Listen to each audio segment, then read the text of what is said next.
I tried YouTube automation for 7 days, and the results were not what I expected.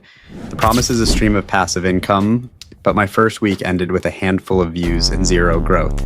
So in this video, I'm breaking down exactly what I did, the tools I used, the results I got, and what I've learned, including the one mistake I made that almost every beginner makes, which kept my views stuck at zero. Stay tuned so you can see what a realistic start to this journey actually looks like. Let's start by answering the first question you probably have. What even is YouTube automation?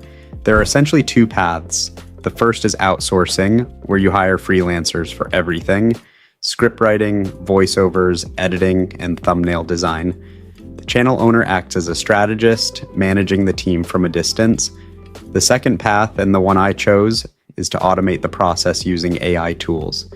This involves using software to handle the creative work, from generating ideas to writing scripts, and even creating the video itself.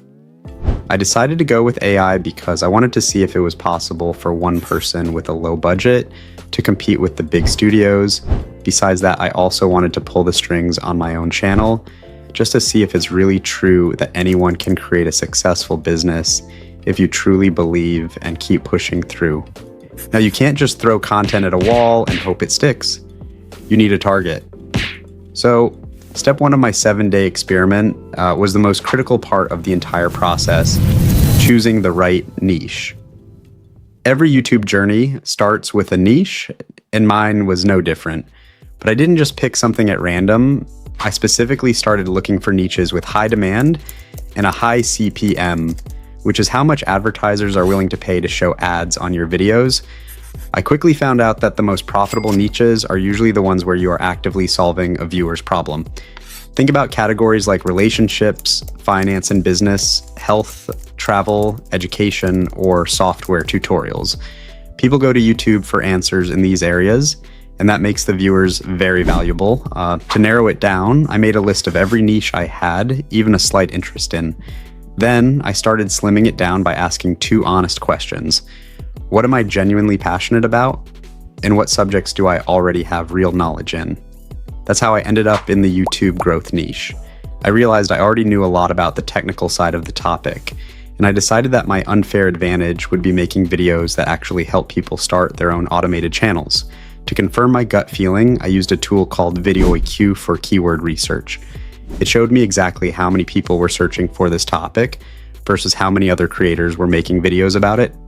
VidIQ gave it a high growth score, and with that data in hand, I was ready to build. With the niche locked in, it's time to make videos.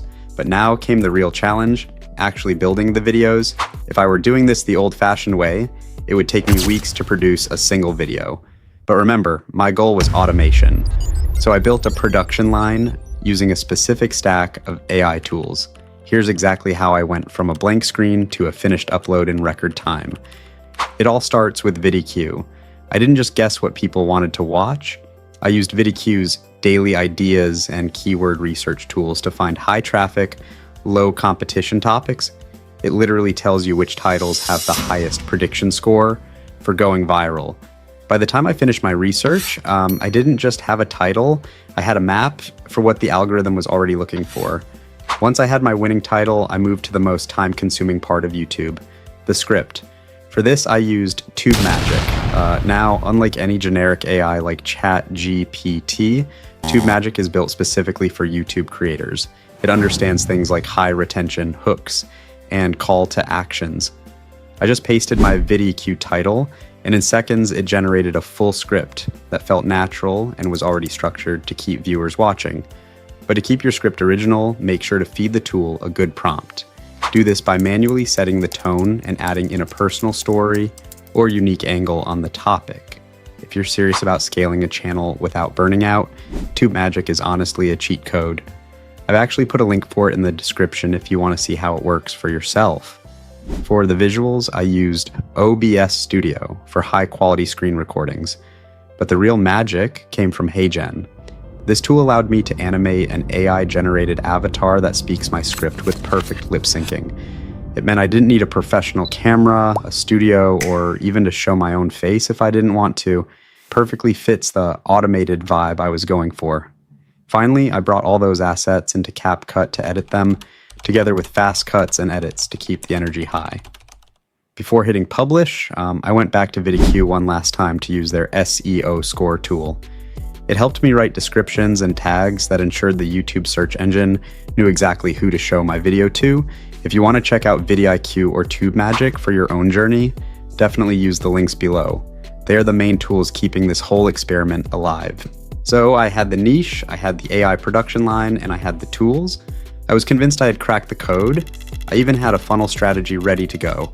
But as any experienced creator will tell you, the algorithm doesn't care about your plans. My monetization strategy was simple. I planned to create one long, in-depth tutorial that would serve as the core of my channel, and then use shorter videos as teasers to drive traffic to it. I thought this would build watch time fast and get me monetized in record time. But let's look at the actual data. I'm opening up my analytics here because I want to be 100% transparent. My first video, the one I spent hours refining, got exactly 20 views. Then it dropped to 6, and then 4. Usually that means the thumbnails are bad, right? But look at this, my CTR was actually incredible. In the YouTube world, those are viral numbers. But because the impressions are so low, which is the amount of people YouTube shows your video to, the high CTR doesn't translate into views. And here's the specific mistake I warned you about. It's my retention rate. Look at the initial drop off in those first few seconds. Even though the average view duration is very good, that early dip is cutting my reach.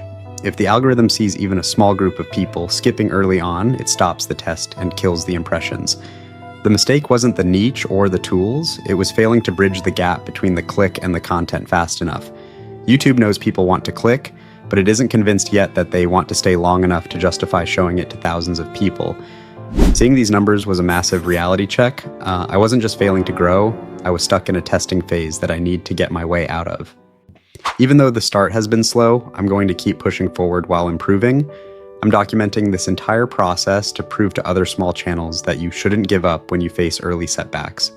It takes time, learning, and adapting your strategy. My journey is just beginning. If you want to see how it goes, get updates on what I'm learning, and follow along as I try to turn this channel around, feel free to subscribe. I'll be keeping you updated every step of the way.